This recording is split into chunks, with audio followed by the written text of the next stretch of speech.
In Somerset, grief turned into a legal ambush no one saw coming.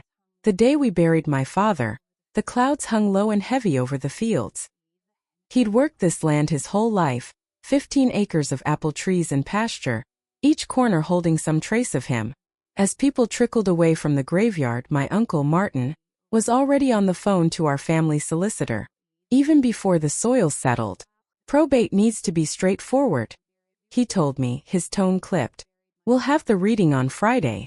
Best to get it done. My sister Ruth stood beside me, jaw tight. You sound like you're scheduling a staff meeting, she said. Martin sighed, as though we were the unreasonable ones. Your father made his wishes clear. No sense dragging emotion into business. Business. That was what he called it. The farm, the accounts, the house where we grew up, all reduced to figures in a ledger. By Friday, the reading took place in the small office above Dodd and Gray solicitors. The air smelled of old paper and furniture polish. Ruth and I sat together while Martin leaned comfortably in his chair, hands folded, looking every inch the man in control. Mr. Gray adjusted his glasses.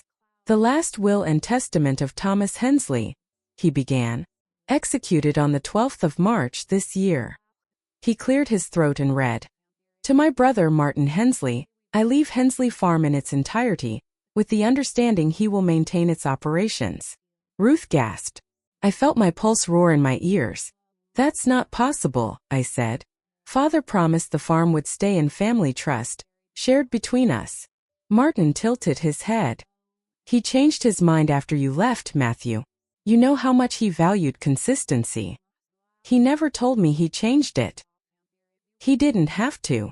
Mr. Gray's voice faltered slightly. There is no recorded trust. This is the signed and witnessed will on file. I stood up, my chair scraping against the wooden floor. No, he wouldn't have done this. He couldn't have. Martin gave a tight smile. Maybe you didn't know him as well as you thought. When we left the office, Ruth refused to speak. She just handed me a folded note she'd found in Father's desk before the reading. In his handwriting were 4 words. Clock. Listen. Truth inside. That night, back at the farmhouse, I walked through rooms still thick with his scent, tobacco, engine oil, apples from last season's harvest. The old grandfather clock stood in the hallway, its pendulum still ticking softly. I pulled it open, half expecting disappointment.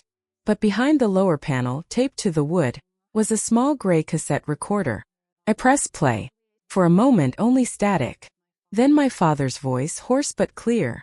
If you're hearing this, Matt, something's gone wrong. The will I signed isn't mine. He made me rewrite it. Don't trust your uncle. In the damp silence of Somerset's night, my father spoke from beyond the grave.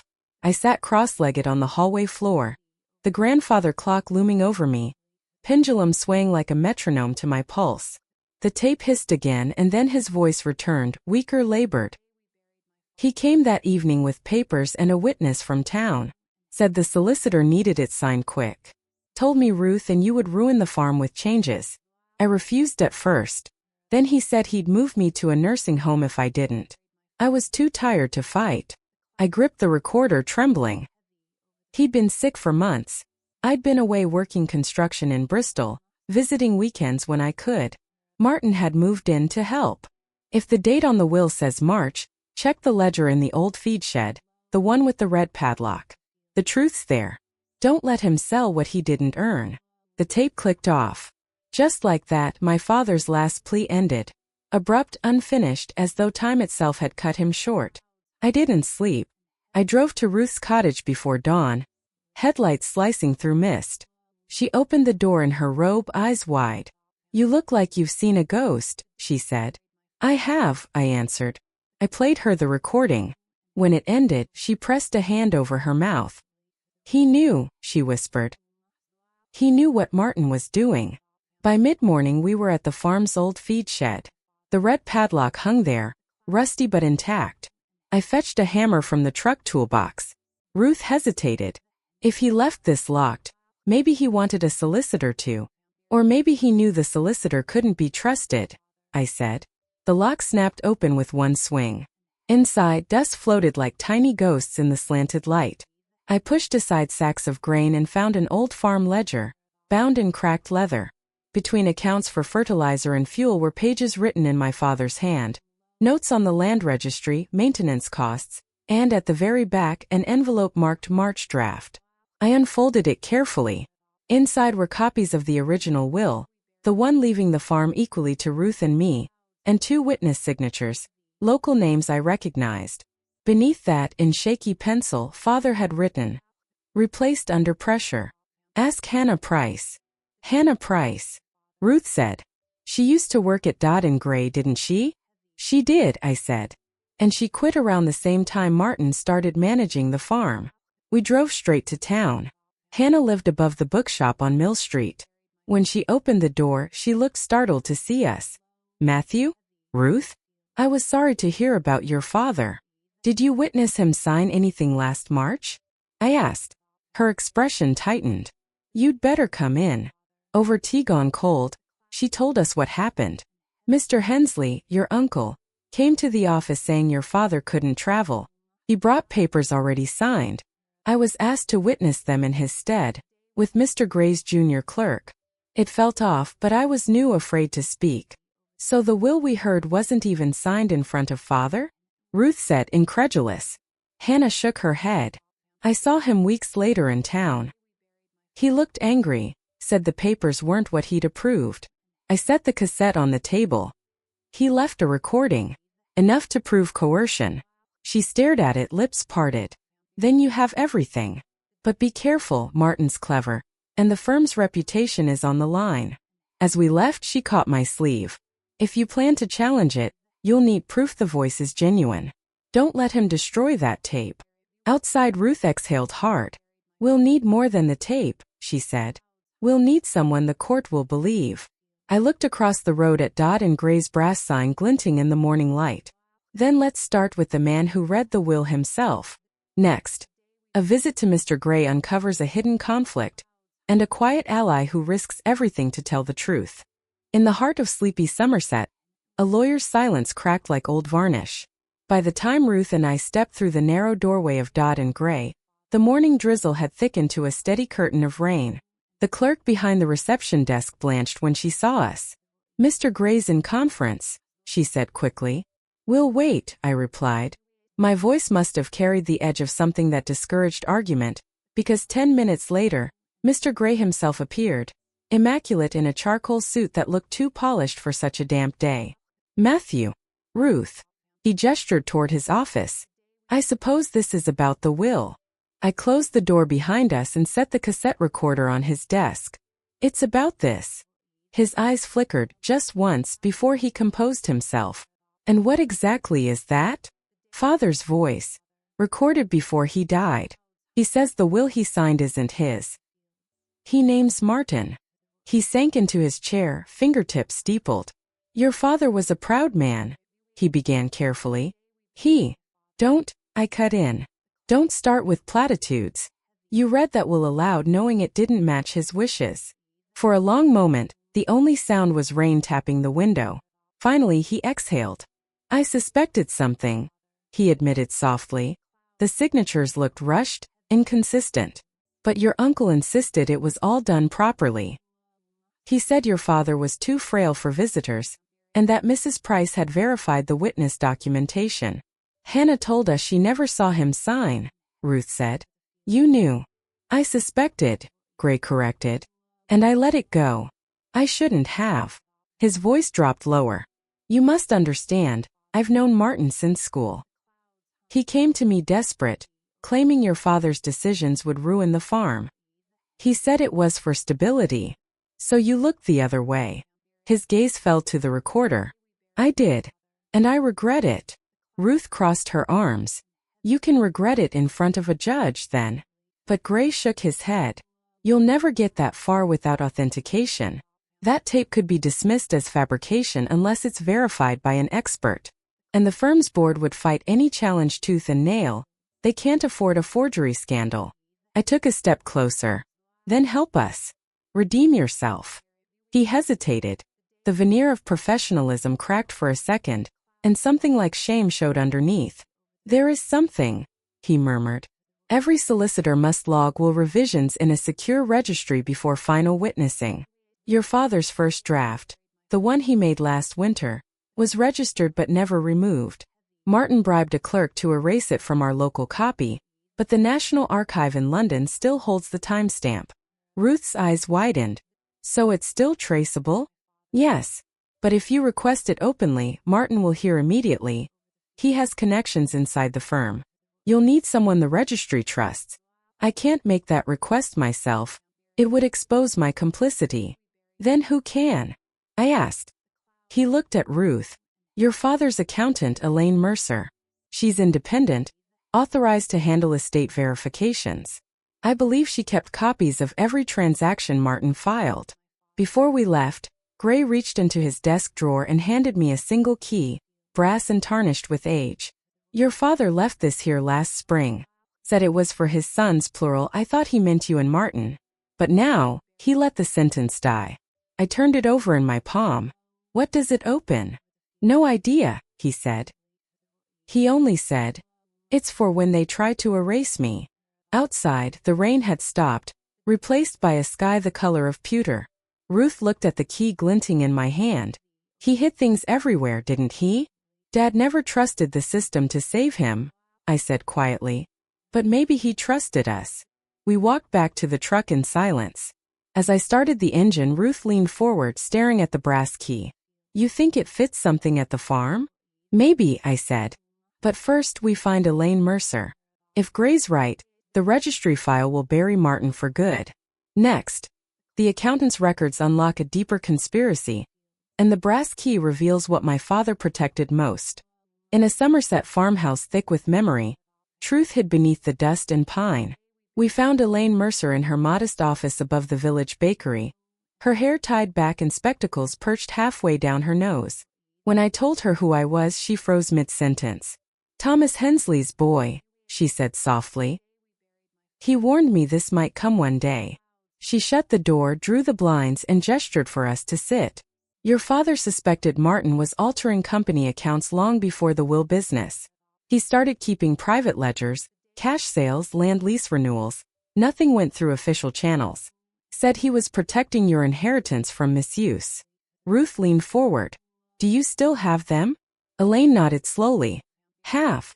The rest he kept at the farm. He told me they'd be safe, where only a Hensley key fits. I pulled the brass key from my pocket and set it on her desk. Her eyes widened. That's the one. She opened a filing cabinet and produced a thick folder of receipts, transfers, and notes. Your uncle's been siphoning profits for over a year, transferring them to a personal account in Taunton. But numbers alone won't win you a case. You'll need the second ledger, the one Thomas hid. Do you know where? I asked. She hesitated. He only told me it was under the room that hears everything. Ruth frowned. What does that mean? Elaine smiled sadly. He loved riddles. You'll figure it out. That night, we returned to the farmhouse. The halls felt different, watchful, like the walls themselves waited for what came next. Ruth followed me into Father's study, the grandfather clock ticking faintly in the corner. Under the room that hears everything, she repeated. Then her eyes lifted toward the ceiling. The sitting room above. That's where the old vent used to run. You could hear every conversation in here. We went upstairs. The floorboards creaked under our boots. Beneath the rug near the vent grill, I noticed a single plank slightly raised at one end. The brass key fit a small, hidden slot between boards. With one turn, the plank released like a latch. Inside the cavity lay a narrow wooden box wrapped in wax paper. I lifted it carefully and unsealed the cover. Inside was a ledger bound in red leather, stamped with my father's initials. Tucked between the pages was a sealed envelope marked, "To be opened with evidence." Ruth exhaled shakily. He planned all this. Before I could reply, headlights swept across the windows downstairs. A car door slammed, followed by heavy footsteps. Ruth's face went pale. Martin. I slipped the ledger under my coat and hurried to the landing. The front door burst open, slamming against the wall. Martin stood there in a wax jacket, his face ruddy from drink and fury. I knew you'd come sniffing around, he spat. Couldn't leave it alone, could you? You forged his will, I said. We have proof, ledgers, tape, witnesses. He sneered. That farm belongs to me now. You think anyone will believe the word of a bitter son over a respected landowner? He stepped closer, and for a moment I thought he'd lash out. Instead he smiled, cold and deliberate. Enjoy playing detective. But if any of those documents go public, I'll make sure your sister loses her cottage. The farm's still in probate. You've got nothing. He turned and left, tires spitting gravel as he sped off down the lane. Ruth sank into a chair. He's desperate. Desperate people make mistakes, I said, pulling the ledger back out. And Father just gave us everything we need to prove his. Inside the red leather were columns of figures, signatures, even correspondence from Dodd and Gray approving withdrawals Martin wasn't entitled to. And near the back, stapled neatly, was a carbon copy of the original will, identical to the draft in the feed shed, bearing Father's true signature. Ruth's eyes glistened. It's enough. Almost, I said. We still need the registry record from London, the official timestamp. Without that, he can claim these are fakes. She nodded slowly. Then we take both, the tape and the ledger, and find someone who'll get that record before he buries it.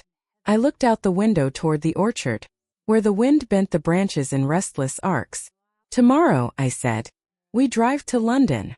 In the grey bustle of London's legal quarter, one signature stood between truth and silence. By dawn, Ruth and I were already on the motorway.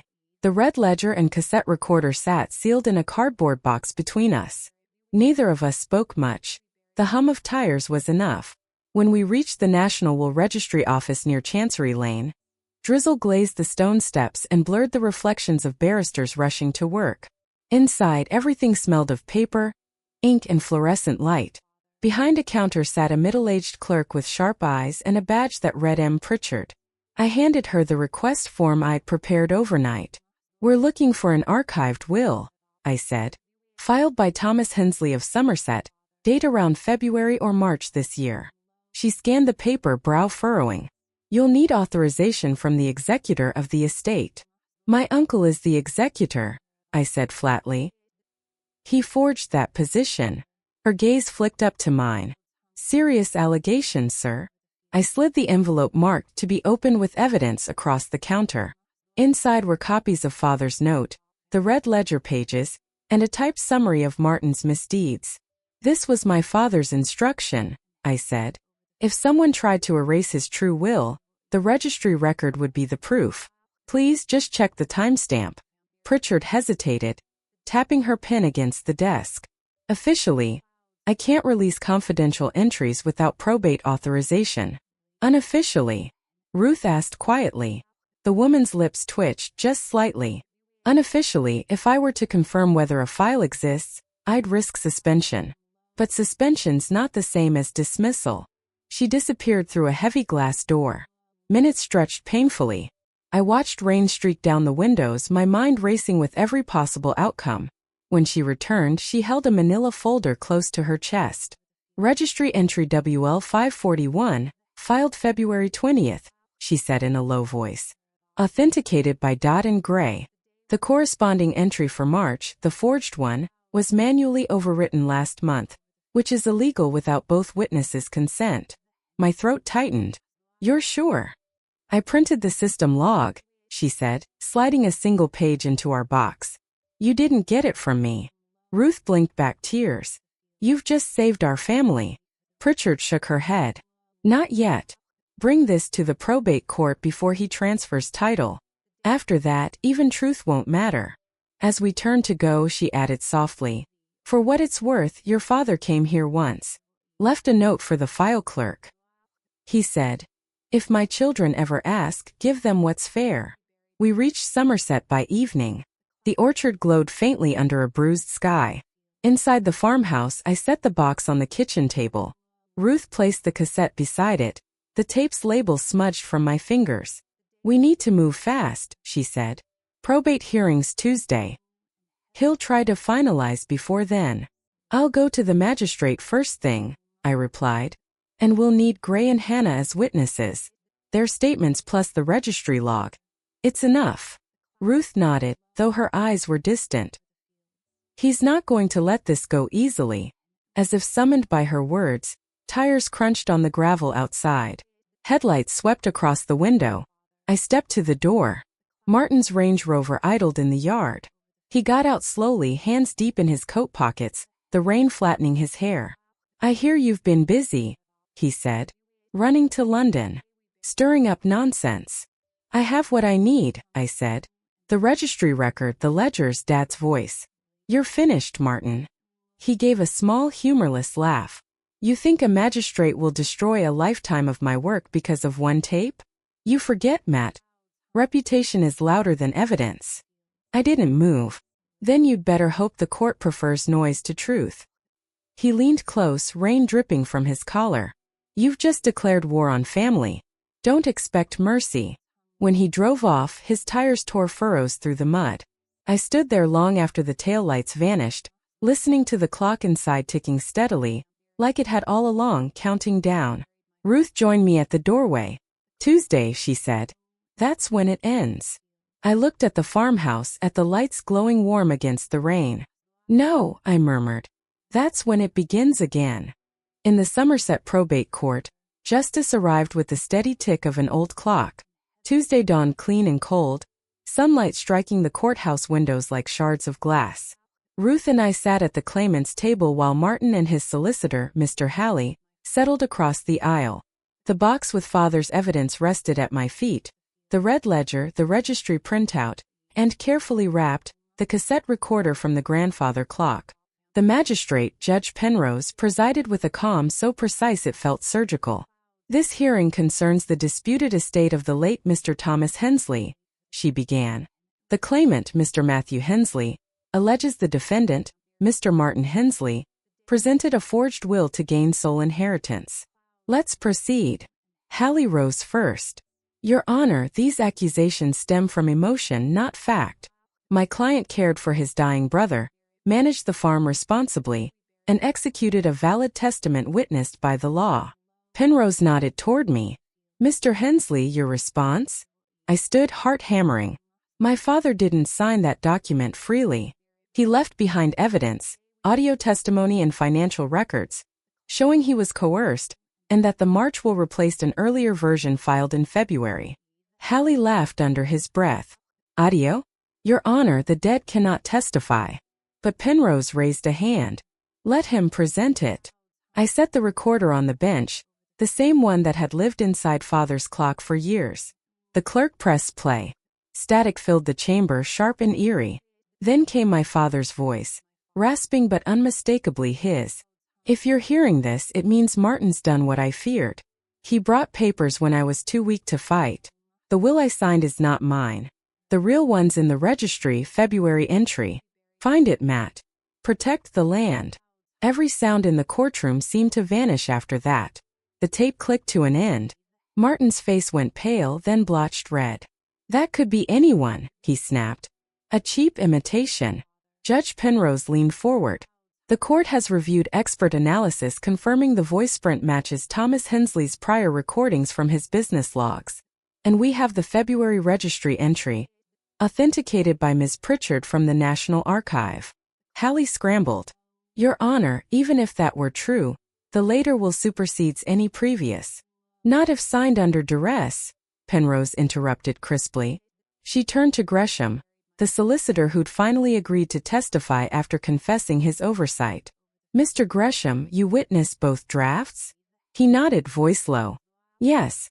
The March document was presented to me already signed. Mr. Martin insisted on urgent filing. I failed to verify authenticity." The judge's pen tapped the bench once. "Then the claim of forgery stands." Martin shot to his feet. "He wanted me to have it. He said Ruth and Matt would squander everything."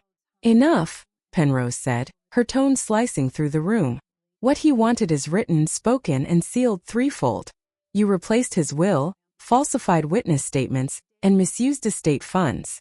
You will forfeit your claim, and an investigation will follow." Halley slumped. Ruth covered her mouth, tears slipping silently down her cheeks. The gavel struck once. "The February will is reinstated.